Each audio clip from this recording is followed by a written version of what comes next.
agree with Alan Greenspan. We ought to just eliminate the debt ceiling. Oh, absolutely. You go.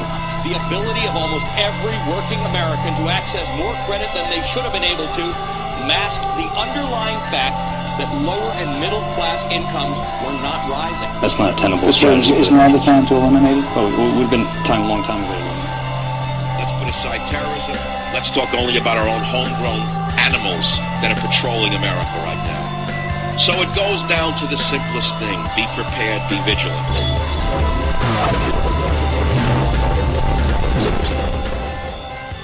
The monster mash is over.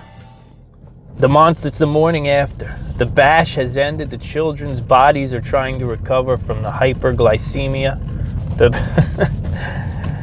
Halloween is past. And while you were out trick-or-treating, while you were out treating and tricking and having a good time, there's really no way to put it other than the plainest way I can, and that is that the nation was falling off a cliff the way it has been for as long as I've been doing this show. Now, what I want to talk about as directly as possible is the irresponsible and the almost strange hatred and racism toward white people that is happening in the media and in some of the highest places in the country. And I know there's a lot of people listening to this, oh God, here we go. Here we go. Of all the talk, he always talks about the protected classes and this and that. And there's real rhetoric that's coming out against white people that is about as dangerous as anything in our time. So I feel it as a prepper that it's an important thing to talk about from time to time. Oh yeah, and by the way, also as a white parent, right? I know you can't say stuff like this. Stuff makes people shiver. It makes you bristle.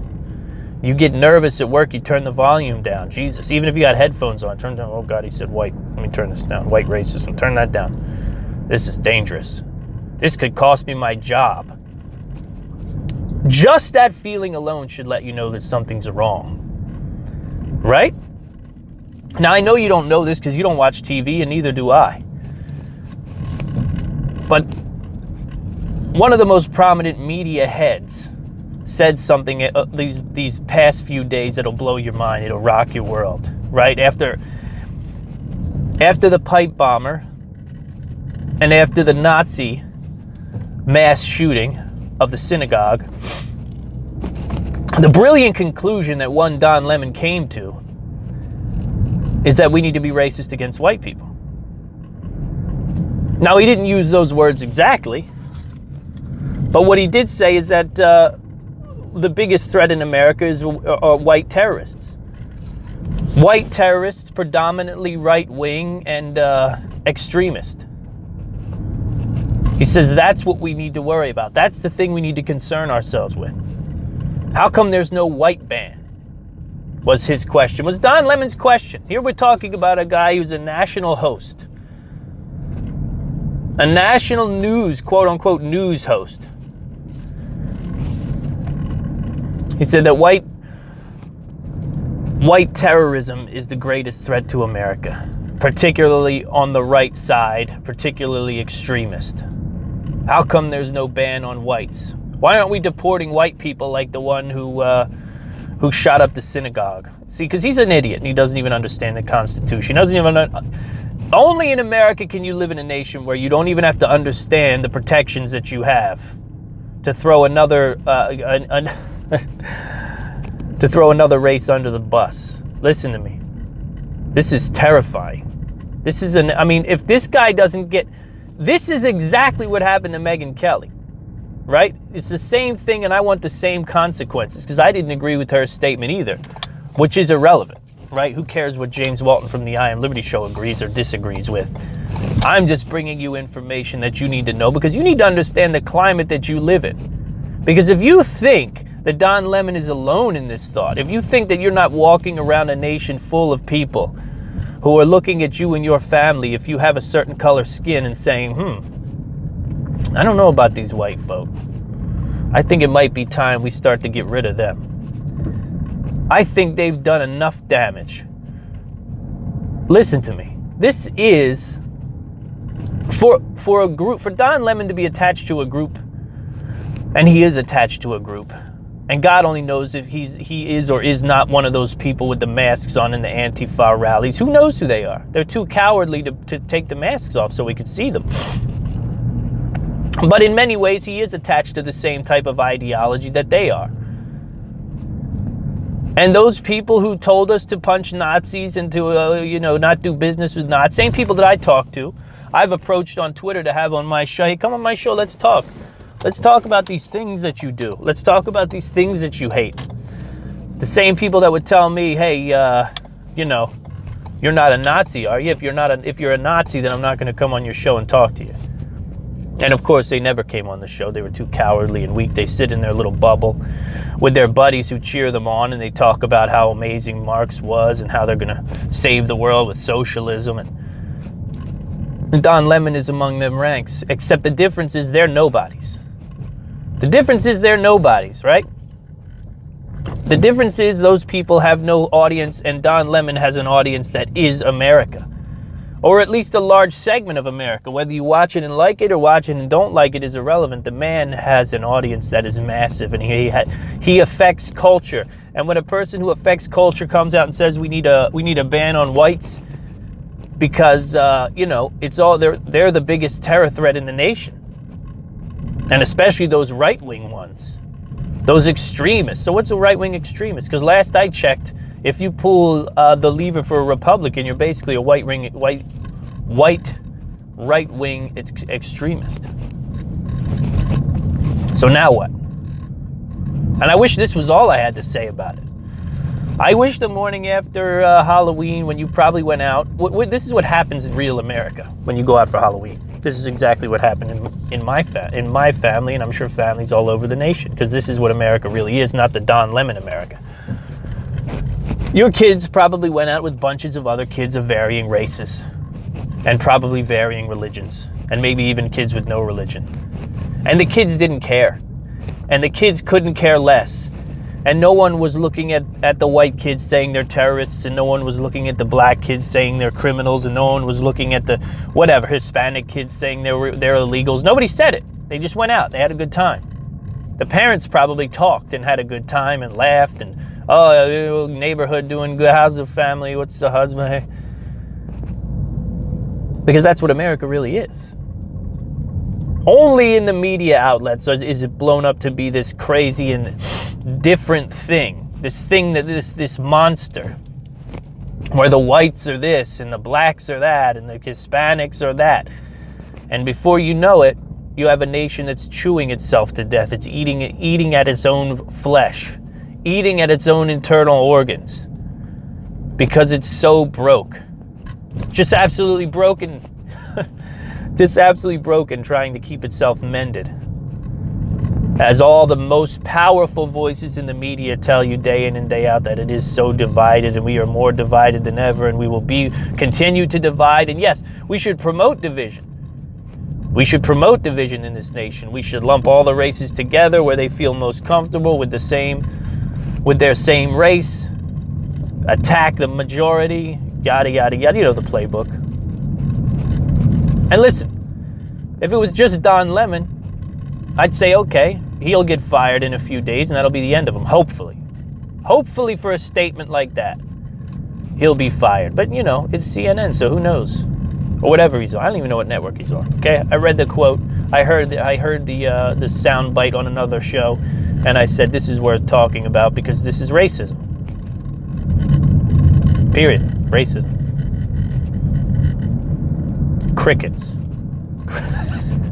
It's racism. That's all it is. Somebody comes out and says we need a ban on a certain race, then it's racism, right? You could say, the Muslim ban. No, Muslims are not a race of people. All right, that's a religion that makes up 2 billion almost in this whole entire world. And we don't have to go down the litany of why the Muslim ban was needed. And we also don't have to talk about the fact that there's no way that you can deport an American citizen over accusations or that whole thing. protected under the Constitution, whether you know it or not. Does it even matter anymore? Most people don't even recognize the Constitution. They think it's an old, antiquated document that doesn't do anything good, because all they know is Amendment 1 and Amendment 2, and Amendment 2 is evil. But in a time like this, don't you understand the importance of Amendment 2? Don't you understand the importance of Amendment 2 when you hear prominent voices in the media saying things like this? Now, here's another one. Let me give you the other one from a CEO, author, CEO, you know, the whole thing. I'm a CEO. I don't remember his first. I think his first name's Bill. I think it's Bill Clifford. Bill Clifford, I think is his name. And he basically said something similar to Mr. Lemon. He said, well, the only way we can really save the democracy is we need to keep straight white males from voting. Yeah, that's all. Look it up. I know you don't believe me. Don Lemon, white terrorist. Put that in Google. Don Lemon, white terrorist. Boom, you'll see his big stupid face, and you'll see his racist comment. You'll be able to click on it and probably watch it in a video. So watch that. And then I think it's Bill. It's a B.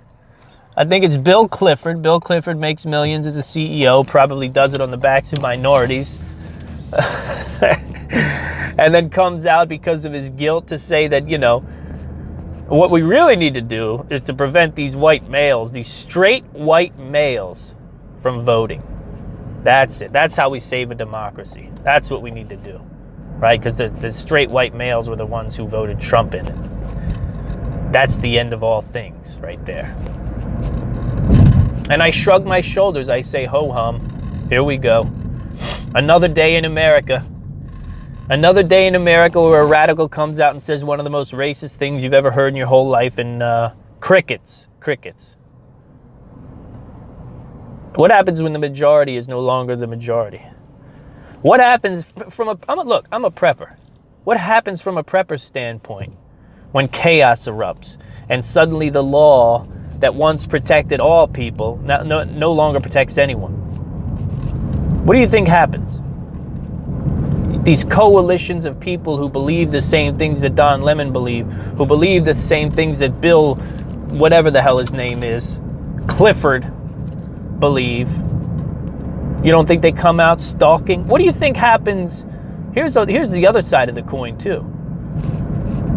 What do you think happens to straight white males when they wake up and day in and day out they have to listen to people tell them that you're no good. Your ancestors were slaveholders and they were the worst people in the history of the world, and you stole the land from the Indians, and you did this and you did that.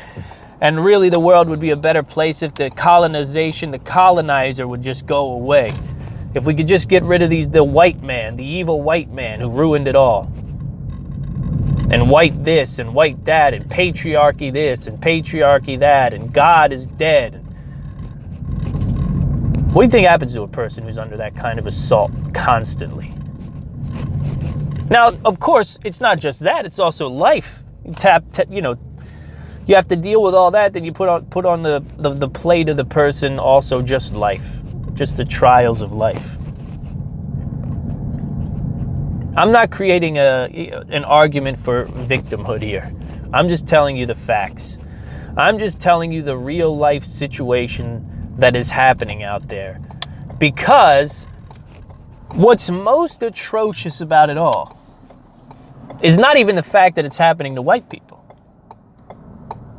I mean, I have to talk about it because I've got 2 white kids and they're 2 white boys. So like any good foreshadower, I look at what's going on now as their children, right? Okay, little boys running around, little white male. They have the potential to become straight white males.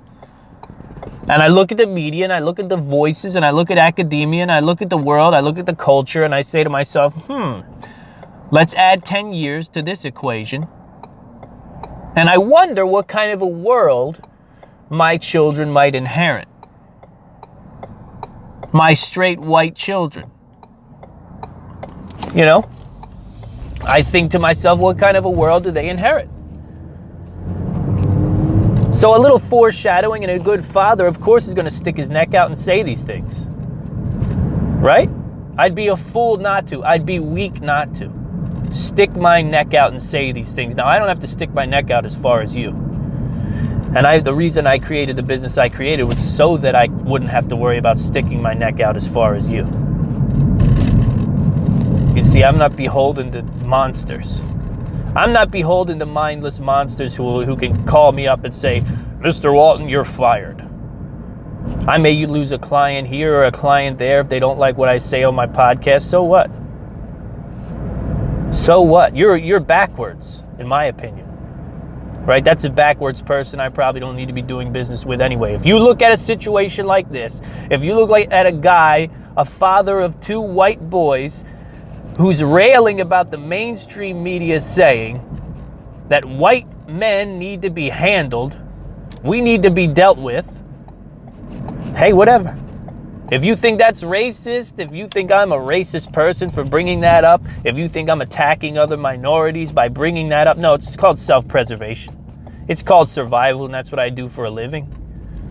Okay, so in the same way that I look at the possibility of a Yellowstone supervolcano eruption and the effect that it would have on the world and the nation and the risk therein, yeah, I look at the mitigation of the risk of idiots who live in a dream on the progressive postmodern left side, gaining power and creating the exact same horror that we escaped in the 20th century.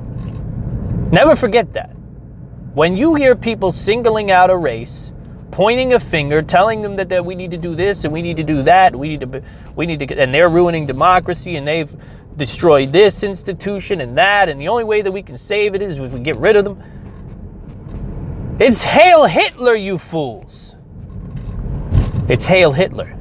Don't you understand? Same thing. It's the exact same thing. But they're so blind. They're so blind. They're so concerned about protecting someone. The only difference is this, Hail Hitler. Let me tell you the difference. Is that when the Jews were rounded up, they didn't have guns. When the Jews were rounded up, they didn't have a constitution to assure them. They didn't have voices on every network station. They didn't have the massive network of podcasts of people day in and day out explaining that, listen, I know people get killed with guns. I know horrible things like the synagogue shooting happened because people own guns. Maniacs own guns. And we're working on it. It's not like we're not working on it. But I can tell you this much. If you want to talk about real horror, you just look back in history, not long ago, but it seems like forever to these idiots on the progressive left. It seems like forever to these postmodernists who somehow have a hold on the nation. They have their message has a hold on the nation, right? To the point where literal violence and literal racism is being levied upon their opponents, right? Republican office windows shot out the other day. Yet, when it comes to advertising, everybody's all in. Oh yeah, we're all in. Don Lemon, who you want? You want Ford? You want Chevy? What do you want? General, what do you want? Warner Brothers, who else can we advertise on Don Lemon's great show? I can't talk to an advertiser as a prepper, right? I can't talk to an advertiser as a prepper without getting a raised eyebrow. Then they go and listen to the show and hear me rail about protecting white people, and it's game over. But Don Lemon calls for white racist laws, deportations, bans. What's wrong with the country? Listen, stay tuned. I've got a lot more to talk about, right? Next, we're going to talk about my own personal cultural appropriation. Because last night I celebrated the Day of the Dead with my family. And yes, it's a Mexican holiday. And yes, we're all white people. And I know that's against the law too, right?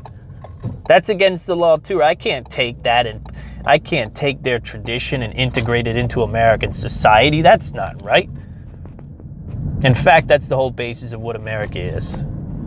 Everything's backwards to the postmodernist. Everything is crooked. Everything is wrong. Everything they do is broken. They live in their own bubbles. They've created militaristic bases in the universities all over the nation and in academia. And the funny thing about it all is that they're stumbling and falling all the time.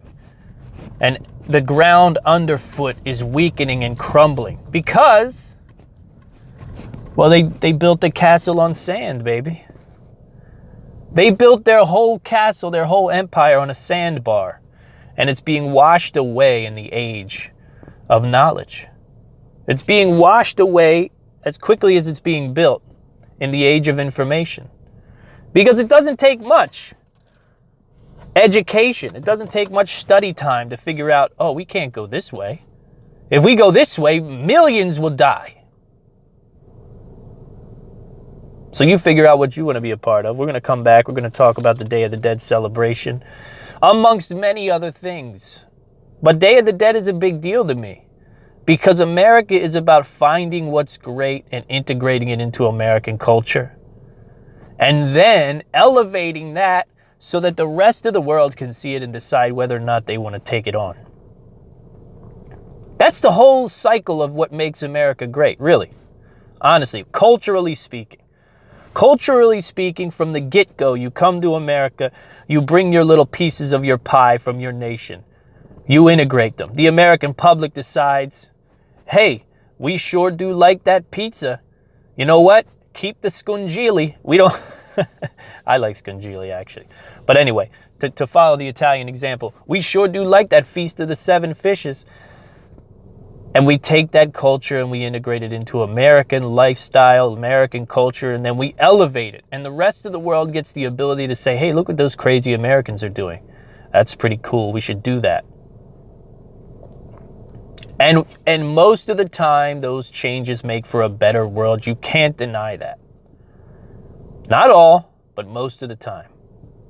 So for Day of the Dead, for example, one night a year, well, it's actually a couple nights a year, that you get to set up pictures of your family, put out their favorite things that they loved, and welcome them into your home. Those people that you've lost, the dead, have one night to cross over.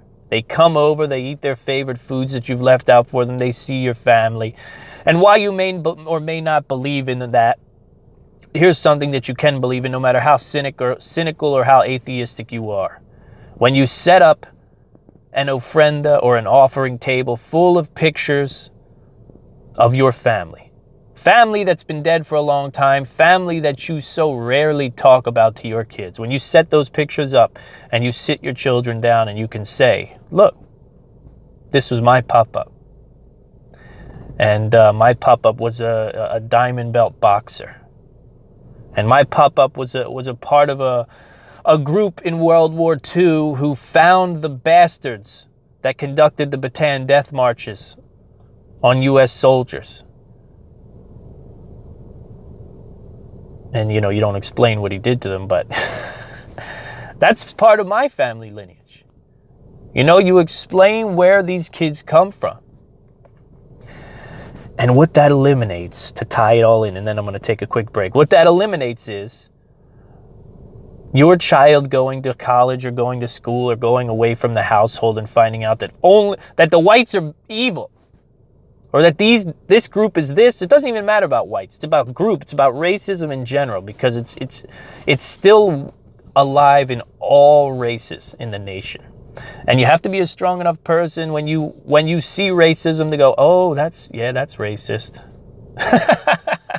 That's racist, and maybe I need to be careful about what else I listen to from this person. Right? Does that not make for a better culture? See, when your children leave your home, they have to be equipped with the ability to quickly identify bullshit. And those kids that fall into the trap of this postmodernist doctrine are those who have not been taught about their history. They haven't been told that their great-grandmother and their great-grandfather were great people who survived a boat ride across the Atlantic, or they survived the Great Depression, or whatever it was. They fought, and all their friends were killed in a field in France because they were battling the greatest army at the time, whom they overcame, how they saved millions of Jewish people. You don't hear those stories. You only hear about the pirates that came over and raped and pillaged the Indians, and how someone has to pay for it.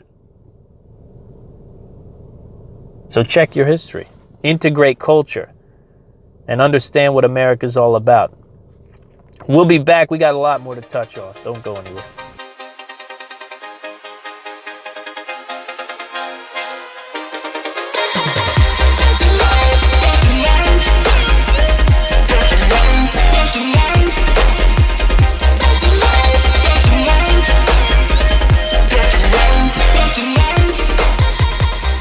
So I'm not gonna beat it to death, but I do want to touch about this Day of the Dead situation, because there's a lot of levels to this thing and a lot of reasons why I thought it was a good idea to start doing it in my own house. It's one of those. Listen, I know it's not a super exciting topic. I just gave you 25 minutes of excitement. All right, I'm also not in the business of excitement. You know, this is self-expression for me. This is bringing information to a listening audience. If you want constant excitement, you can go watch Fox News or CNN, and they put the little first news alert, red alert bar across the... All day long, it's breaking news. The most important news of your lifetime is breaking right now. All day long, everything is breaking. Everything is important. You cannot miss a single thing that's happening. Because if you do, you're not getting all the news. And God forbid you don't get all the great news that's out there. So that's not what I do on the I Am Liberty Show, all right? We have 4 very clear goals on the I Am Liberty Show, right? And one of those is a dynamic lifestyle. We talk about dynamic lifestyles here on the I Am Liberty Show. And that's the integration of things into life that you haven't done, that you're not good at, that you don't do often. Because that's what makes for a good life. One thing's for sure, if you follow the 4 pillars of the I Am Liberty Show, you're going to have a better life. I mean, there's no getting around it. If you're a more self-sufficient person who lives a more dynamic lifestyle, who's healthier, both through fitness and diet, and has a strong community around you, not only is it the way to repair a nation, it's also the path to a good life, period. So that's what we talk about here on the I Am Liberty Show. Now, you listen to it and you listen to clips of it, or you come into parts of it and pieces of it. You might think it's a political show. You might think it's a prepping show. You might think it's a... Unlike most people who do a show about prepping, I'm a prepper who does a show about life and other things. That's not all I am, but it's a big part of the show topics, and it's a big part of how I make my living. So, you know, I have to talk about it. I shied away from it. I ran from it for a while. But whatever, it is what it is. In this age of everyone's a criminal anyway, you have to be who you are. You might as well be who you are. You might as well be truthful to yourself, because who cares? Especially if you're walking around as a white man, as we discussed, because you're a criminal already. You're already a pirate. You're already a vandal. So what's the big deal if I come out and tell the world that I prepare for disaster? Yeah, so sue me. No, don't sue me. God, the world of litigation. We lost people. We've lost people over the last few years linked to my family, okay? Important people.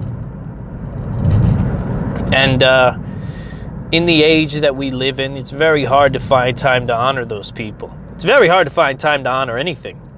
You know, most people don't even go to church. I'm not a big church guy.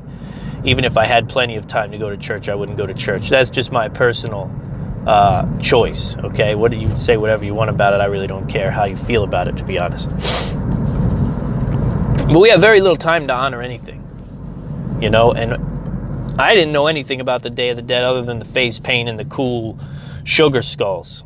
But my kids, they watched this movie Coco incessantly. They loved it. They watched it for, I mean, at least for a month, every day. Not all of it, but, you know, pieces of it. And it's centered around the Day of the Dead. It's centered around the creation of the offering table, and it takes the sort of the myth or the belief or the faith that your family can cross over that night and come join you and come see your kids and come see what you've done with your life. And it takes that belief or that faith and it turns it into a, you know, a real situation, a visual sort of representation of that. And you can see that in the movie. And, you know, it's a Disney movie, so it is what it is. But when you watch the movie, I anyway started to look at it and say, this just makes sense. You know, I like Halloween, don't get me wrong. I love hanging up scary stuff, and going out with the kids, watching them run around like crazy, get bunches of candy, put the costumes on. You know, there's nothing cooler than a costume when you're a kid, especially little boys, man, dressing up like knights and Spider-Man last night. But at the same time, you know, if we're going to celebrate, we might as well celebrate. And we have a lot of great people to celebrate in my family who've passed away. So this idea about the Day of the Dead, it really hit home with me. And I started to think about it more, you know, well, it's a Mexican holiday, you know. But when you get around this sort of war that's in your head because people tell you there should be a war in your head, you start to realize, oh, this is just better. You know, it's not whether I'm allowed to do it or not, or whether I should do it or not, or whether it's, you know, you can even look at it through the lens of it's like, and I know some people do, some of you most extreme right-wing political types are going to look at it like, well, it's absorbing that bit of the culture is just absorbing the illegal immigrant wave, and that's not good. But I go back to living truthfully and saying, dude, whatever. This is what I want to do, and what I'm going to do. Is what I'm going to do. Why? Because of the great people that have died. And so rarely do we get the opportunity to sit down with the great people who have died in our life. The people who have played, literally, the people who have literally played a part in making you. You know, you may love Don Lemon. I know the nation was absolutely head over heels in love with Barack Obama. But listen, these people made you. That's all there is to it.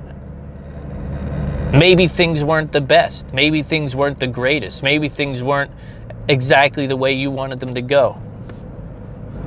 But they made you. They made your parents. They played a part in the history of your nation and the real history.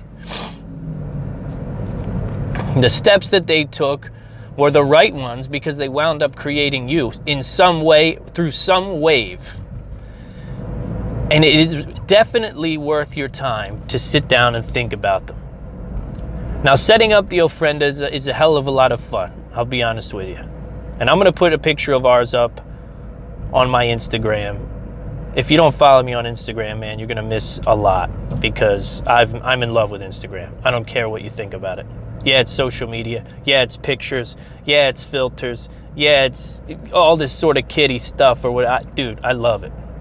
Okay? That's all. I wish I'd have done it years ago. Thanks so much to Joe Prim. Thanks so much to Joe Prim from evervigilant.com. Thanks to the whole crew. Ryan Buford. Thanks to Dane of the Gunmetal Armory. Thanks to the whole bunch of guys that I deal with, the folks over at Bunker Days, bunkerdays.com. Check them out. They pushed me and pushed me and pushed me, and I said, I don't really want to go to another social media network. I'm just freaking maxed out on it as is, and Instagram is just for me. It's me, it's pictures, it's art, it's fiddling with pictures and movies, it's having fun, it's making fun. I'm going to be spending all of my time on Instagram, I think, when it comes to social media promotion. So follow me at Instagram, at I Am Liberty Show, and you'll get a peek into the visuals of the I Am Liberty Show, not just the audio. So, that said, you set up this ofrenda, and you know, you can do it any way you want, this offering table, but the idea behind it is we set up pictures, and the pictures are what allow them to cross over. We put the picture on the offering table, and they can cross over then when their picture is placed up there. Okay, and beyond that, beyond that, we also get a situation where now we put the things on the ofrenda that they loved in life. You know, the stories of my grandfather, my mom always told me when he worked, and he worked hard, about him percolating his coffee overnight and drinking black coffee in the morning before work every day, that sat overnight in the percolator, reheating it and drinking it. God only knows what that tasted like, but that's what got him through. And all these years later now, I'm drinking black coffee, thinking about him. You know, I think about him a lot because there's a lot of him in me. So for him, I put a cup of good black coffee up on the offering table. All right, that's how this thing works. Right, for my father's mother, great Italian cook, maybe the best that we knew, I guess. I made a pasta dish that I make all the time, which is Italian sausage, garlic, onions, kale, penne pasta, little light tomato sauce, herbs, the whole thing, olive oil. And I made that, and I put that on the table for her, and I said, you know, it would be cool for my mom to cross over and try my dish, see what she thinks about my dish, you know, because she was notorious for her meatballs and for her spaghetti and the whole thing. My mother-in-law, a person that I miss all the time, you know, a person that she was just an amazing woman in hiding. You know, that really was what she was all about when I first met her. I had no idea the type of person I was dealing with until I got to know her, until I got to find out all about the backstory. You know, because I met her when she was essentially in retirement. And what Joanne did for her children was just, it was mind-blowing. It was mind-blowing to think about what she did as a woman. And, you know, she wasn't some kind of morbid, fascistic feminist. After all the hard work she put in to keep the family right, to get the family right, to put the family on the right track, to put the kids through private school and all this. I mean, it's... You look at the resume for my mother-in-law, and it's an incredible one. And these are great people. Well, she always talked to me about cannolis and about how she was from the Bronx and how she missed cannoli. You can't get cannolis anywhere. So me being a chef for all these years, like I always tell you, there's nothing I can't make. So I sat down yesterday right before the trick-or-treaters arrived, and I whipped up some ricotta cheese, a little vanilla, a little cinnamon, a little allspice, Marsala wine, and good dark chocolate chips. And I made some cannoli filling, and I fried up some cannoli shells, which is a little more complicated. I didn't have the right tools for it, but I still pulled it off. And I put out 3 cannolis dusted with powdered sugar for mother-in-law, you know. And the list went on and on. A pot pie for Mamaw, a dog bone for Baxter. You know what I mean? For Pup-Up, I put out a can of Old Bay because he had a trailer in Maryland, and Pup-Up and crabs went hand in hand. The Maryland blue crab and Pup-Up, for me, that was what it was all about. That's what my memories of him are like, and we know he loved it. So I put the Old Bay out for him, you know, maybe hoping when he crosses over, he pops it open, he puts a little in his hand, and he gets to taste something from this world that he left behind. And it's just as crazy and just as childish as any other holiday if you're cynical and if you're too much of a realist. But again, at the end of the day, we also put many candles up. We put the Sacred Heart and Mary. We lit a candle that had that emblem on it. And it's a chance to do something that really resonates with your kids, because it becomes a holiday then. You know what I mean? From now on, Carter will know, okay, Halloween's coming, and we're also, Dad, are we going to put the pictures up? Are we going to build the ofrenda? Are we going to talk about our relatives and the people who passed? And maybe you have a situation in your life where you have the time to do that, and you're lucky enough to do that on a regular basis with your kids. But for the vast majority of Americans, there's no time to sit down and talk about great-grandparents and what they did in their life and who they were and how they were. And You don't get that time. So for me, the Day of the Dead is a superior holiday to Halloween. It doesn't mean I'm going to stop celebrating Halloween. It doesn't mean we're not going to enjoy Halloween. It just means that we're going to add to it. We're going to take what our brothers and sisters from the south of the border have taught us, and we're going to add to that. And that's what America is. That's what American culture is, right? It's a compoundment of the best things. That's what America should be. The highest quality of any and all subjects, topics, what have you, mixed together to create just the best of what there is in the world. The best of what there is in this world. That's what America has been, and even though there's a mafia that is struggling to kill that, right, is struggling and is working as hard as it can to silo Americans and what they're allowed to do and wear and say and what they're allowed to celebrate and what they're allowed to this and that. Again, if you're like me, you're already a criminal.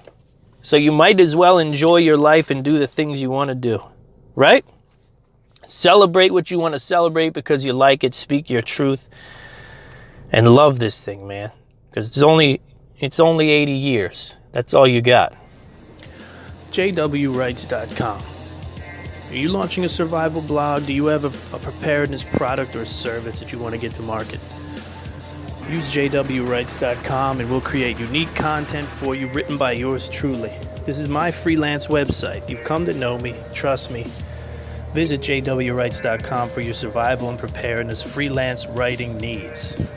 I do infographics, white papers, ebooks. Visit jwrights.com. Look, I saved the best for last for you today on the I Am Liberty show.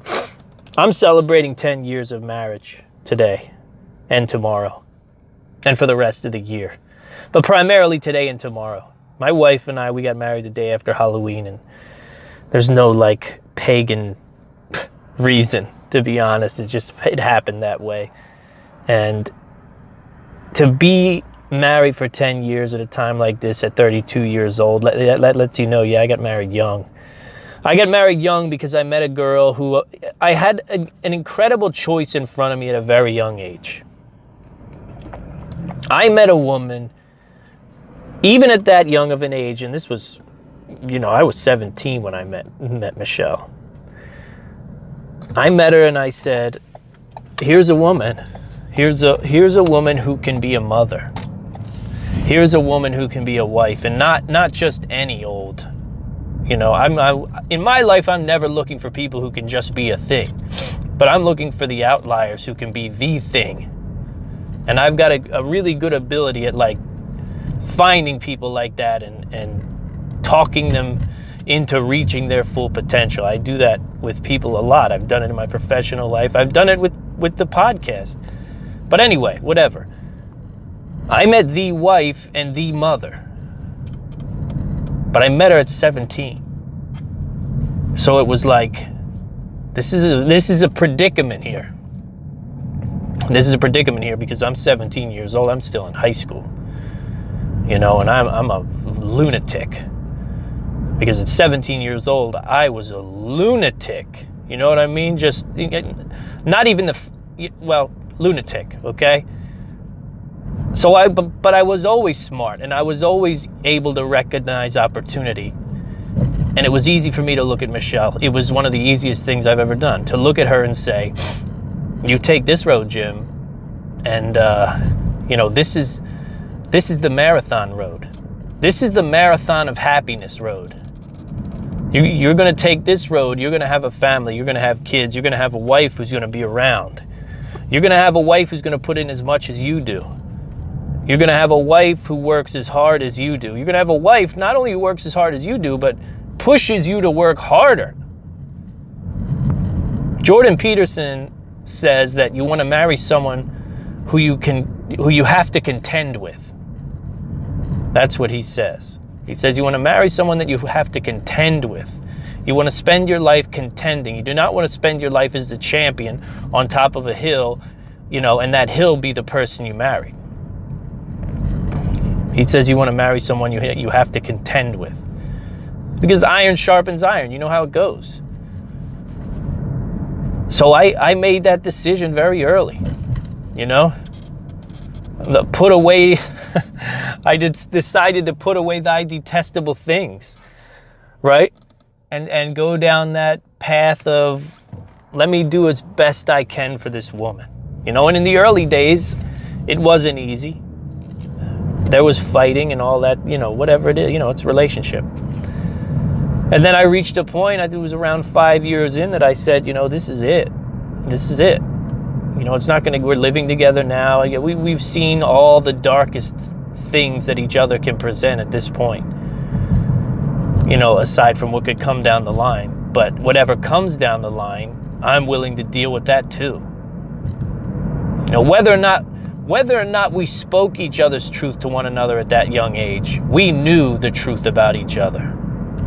And that's like the whole of marriage. Right? The whole of marriage, the only way you can be in an extended relationship with someone like that and be 100% honest and completely truthful is to know that they won't leave. It's another sentiment shared by Jordan Peterson, man. He says you have to be shackled to one another and tell each other the truth and know that you can't leave when you find out the person you're with and their truth. And in 5 years, we knew each other's truth. And I'll never forget it. I was running a pretzel bakery at the time, and I was talking to a girl who was about 16 years old on the cash register. I was the manager. Slow. We're talking about school and other things. And we get on the topic of Michelle and the fact that I'm thinking, like, you know, maybe in the next year I'm going to marry her, I think. You know, it'll be 5 years, I think I'll marry her. And this 16-year-old girl looked at me and she said, well, are you looking for someone else? And I said, no. You gonna leave her for any reason? Is there anything hanging you up? And I said, no, not really. And then she said, well, why don't you just marry her now? Why wait another year? And I looked at this 16-year-old girl, her name was Jamie, and I said, I had no response.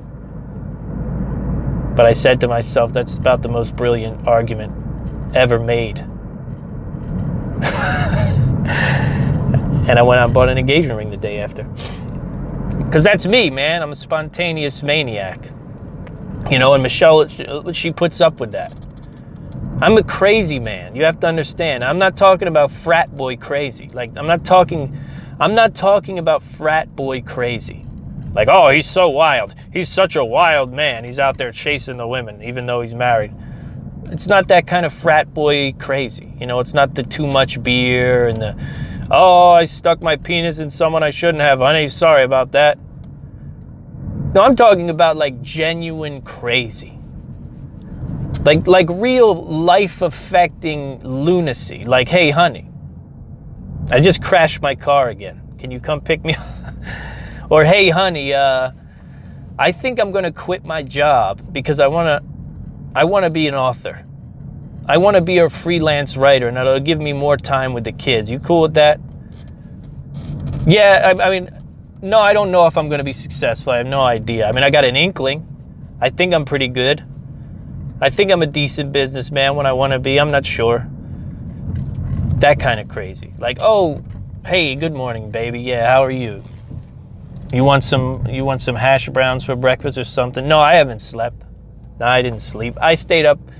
I was working on this book. I was working on this project. I was working on this thing. I decided not to sleep at all. So, excuse me, let me grab that coffee so I don't faint. It's just a different kind of crazy. It's not fraternity crazy, okay? Some men, they follow that frat boy crazy for the entirety of their life. They don't want to let it go. I was never really intrigued by it, but I have been a lunatic all my life, just in things that people don't really understand. And, you know, you can't make movies out of them, I guess, or jokes about them. But Michelle's there, you know, and it's so uncharacteristic of her. That's why the love is so strong. Because Michelle is a button-down conservative woman, and she is the type of person that needs everything to be in order, and she wants it to be this way, and when it's that way, she can relax. And for some ungodly reason, she married a man like me, and she loves me for it. And that's super powerful, man. That is that is what love is all about. That's really what it's all about, and that's what this marriage has been all about. I don't know what to tell you. I don't want to dull out. I don't feel like dulling out marriage advice to you. I'm going to be honest. This is our day. I just want to tell the listening audience, A, it's possible. It's possible in this nightmarish world that you can marry someone and you can be happy and you can be together and you can have an amazing life. Most days, like 95% of the days, can be amazing if you marry the right person and you make it a point to contend with that person. You know what I mean? It's not romance every day. You have to contend with one another. You have to fight and you have to quarrel and you have to argue and you have to disagree and you have to make up and you have to love all of those. But most importantly, I married a woman that I knew would never give up on our marriage or our family. So then it was very easy. It was a decision that, well, if I don't give up on our marriage or our family, then things will just get better and better and better and better and better. So here's to us. Here's to us, Lady Liberty. 10 years. 10 years and it's just the beginning. Love ya. Mwah.